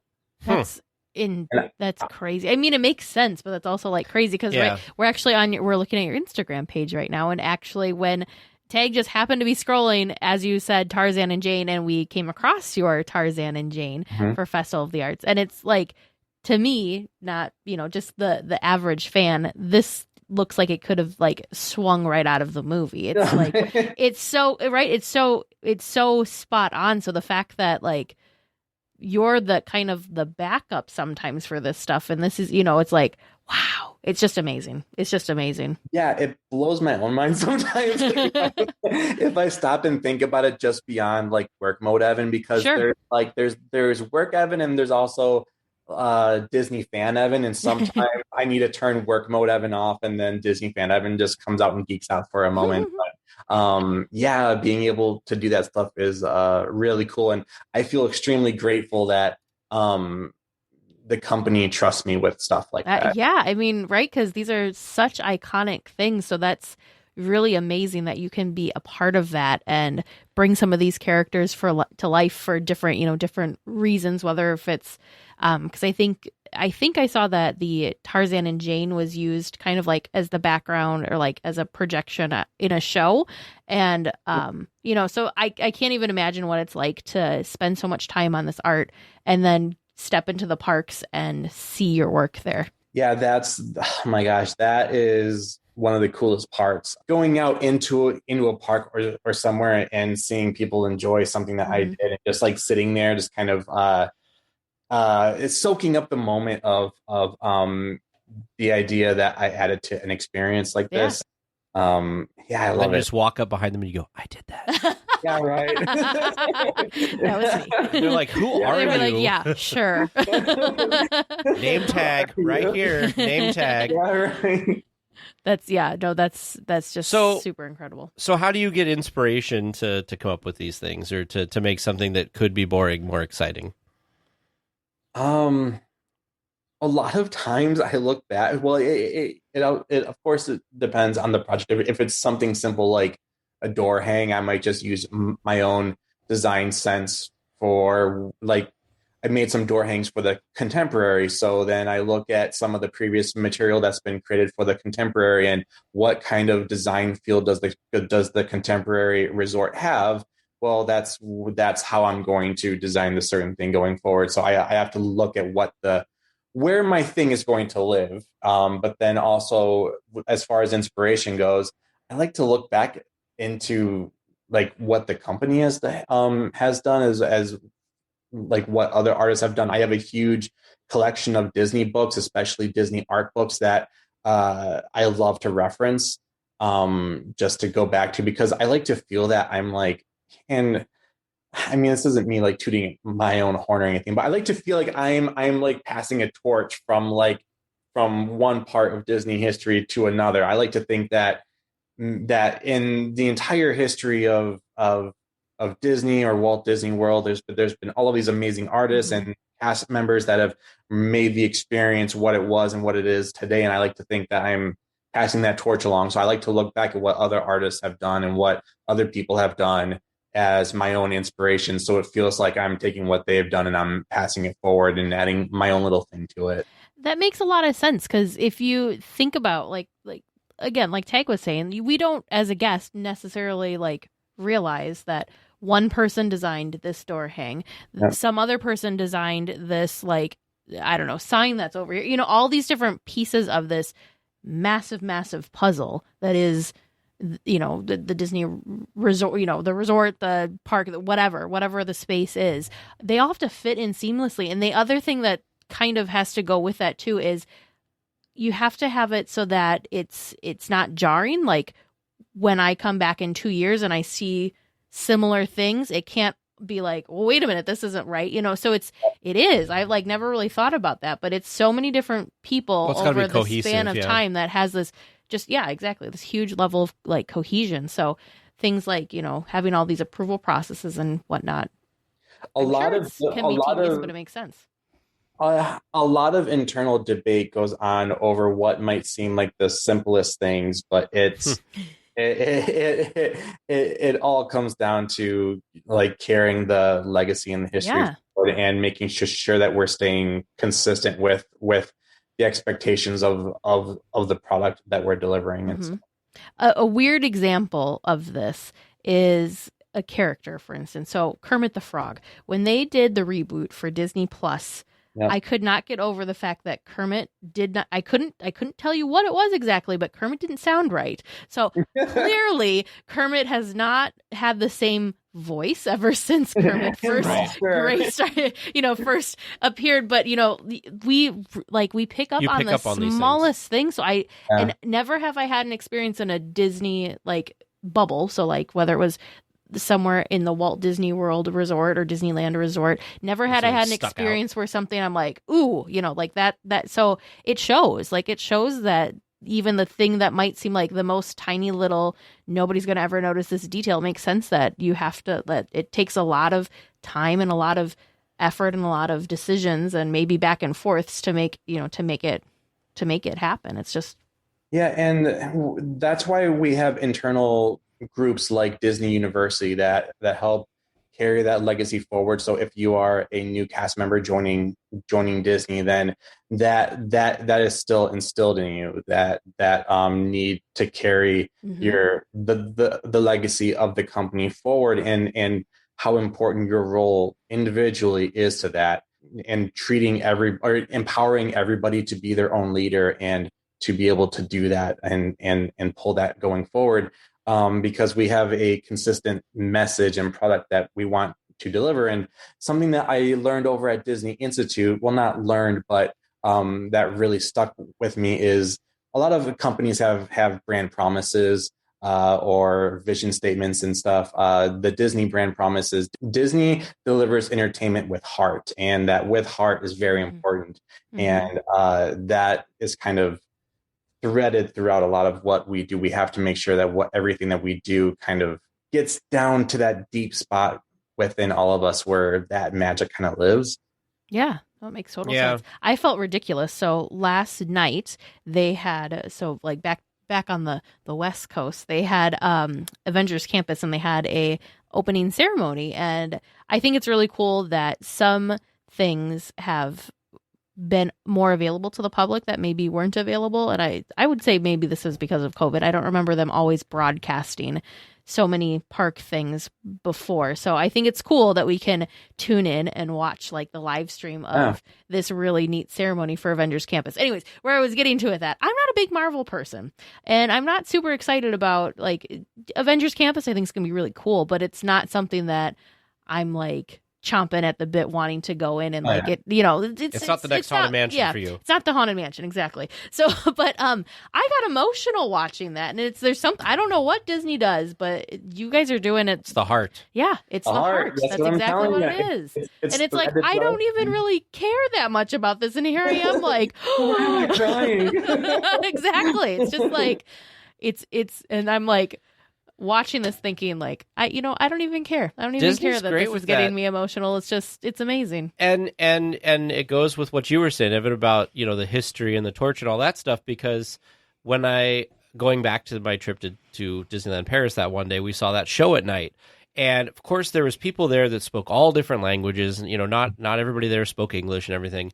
But there was a segment of that show that was the Jungle Book, and it was the I Want to Be Like You. Yep. Everybody was singing and dancing along to that. I've never in the US with any of our shows have seen that many people that enthralled with that. Yeah. And that's all because they connect with that. Everybody knows I Want to Be Like You, Jungle Book, and it's such a catchy tune. Everybody just has to dance. It's just crazy. Anyway. Yeah, there is something that Disney creates that just gets down deep. It doesn't matter where you live in the world or what your culture is, your background or whatever. There is something that speaks to pretty much everybody in the world. And that's how you can go to Disneyland Paris or Shanghai Disneyland or to all of these other areas where Disney is around the world and still get that same feeling, but also be around other people who have that same type of experience that you have on the other side of the world, Yeah. Well, definitely. we had an exchange student that went with us to D23, not this past August, but the August before. His big dream was to meet Mickey Mouse. Yeah. And he got to meet Mickey Mouse. And he's like a 17-year-old boy, right? You're like, okay, you're not going to be that excited about Mickey Mouse. He was so excited to meet Mickey Mouse. Yeah. That's and Mickey great. was just as excited to meet him, Mm-hmm. which also made it great because Mickey was he's like, I'm from Poland, and Mickey was like, oh, and did mimed shock and awe and excitement, and that's what it's all about. Those characters, and of course all the cast members and experiences and stuff. Like the nighttime spectaculars and the parades, all of it, right? Yeah. It all adds up to be one cohesive thing that just everybody loves. Exactly. And nobody else quite does it like that. Universal sometimes with their attractions will get close. Yep. But Disney is the whole package and you're so enveloped in it. Yeah. It's crazy. It is. We still have so much more to talk about with Evan. So next week we will continue our interview with him and you'll get the rest of his story. It is fantastic and you won't want to miss it. Looks like we're coming in for a landing, gang. But please stay listening until trivia comes to a stop. And then you can walk to the nearest exit. Thanks for listening to the 8th wonder of the world, DLWeekly. Yeah, welcome back. You two did pretty good, especially combining yourselves together. So our first question was, prior to COVID, where in the resort could you meet everyone's favorite sailor duck, Donald? You gave me his house in Toontown. You could have also given me Main Street at Carthay Circle, at Donald Duck Seaside Breakfast at Disney's PCH Grill and Paradise Pier Hotel. Yes, the full official name.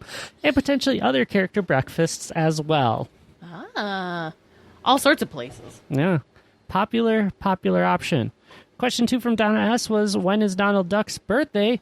Put you two together and you actually got it right. Oh my gosh. What? Teresa getting the date correct with June 9th. Tag getting the year correct with 1934. So it was June Dang. 9th, 1934? Yeah, TNT powers Wow. activate. So Wow. Donna S. wanted to make sure we cleared the rumor up that he was not born on Friday the 13th, as the cartoon may have said at some point. Third question, Rebecca M. What is his middle name? I'm glad you said it first, Teresa, because I looked at this and was like, I am not really sure. Fauntleroy. Yep. That is indeed his middle name. Yay, childhood cup to the rescue.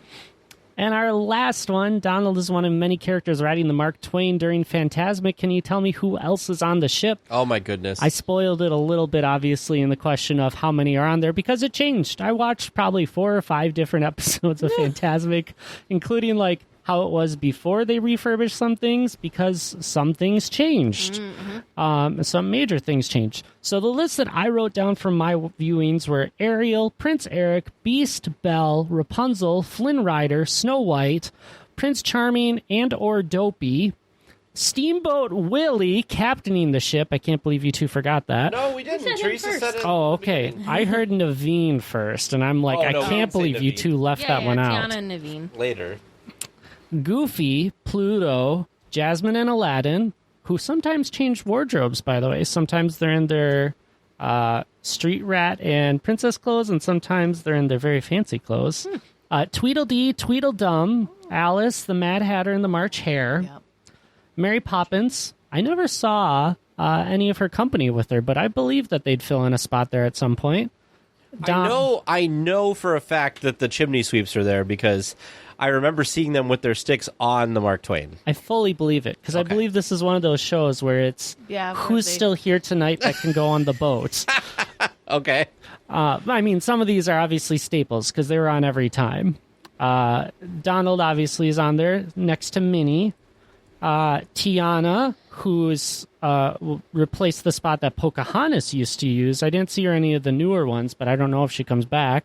Aurora, sometimes Prince Philip. Chip and Dale. Oh. Cinderella and her mice. They were consistently there. And in the back, like you said, Woody, Jesse, Buzz, and a pair of army men. Army men. I said that. You did. So you added a couple. I didn't see any with Baloo, Stitch, Daisy, Tarzan, Jane, the Country Bears, Pooh, Tigger, Pinocchio, or Geppetto. But I believe that they might show up at some point. Just not in the recordings or any of the live viewings that I remember. So crazy how many character spottings you can do with our favorite sailor duck, Donald. Had to get the tribute in since, it is his birth month. Probably one of the best months to be born, in my very biased opinion. Should have remembered Chip and Dale, too. What a great list. One of my favorite things about that last question is how many characters are brought together. Just like a lot of people come together in Trivia Land and give us great questions to stump TNT, or let them surprise themselves and feel really good when their powers combine. You can send producer Vern and I trivia questions for us to ask. It's trivia@dlweekly.net. Well, we will be back next week with more Disneyland news and information. So until then, go out and enjoy the parks. Please remain seated until the podcast comes to a complete stop and the doors have opened. Then collect your belongings, watch your head, and step carefully from the episode. On behalf of all of our crew, thanks for traveling with us. And we hope you have a happy and memorable visit here at DL Weekly.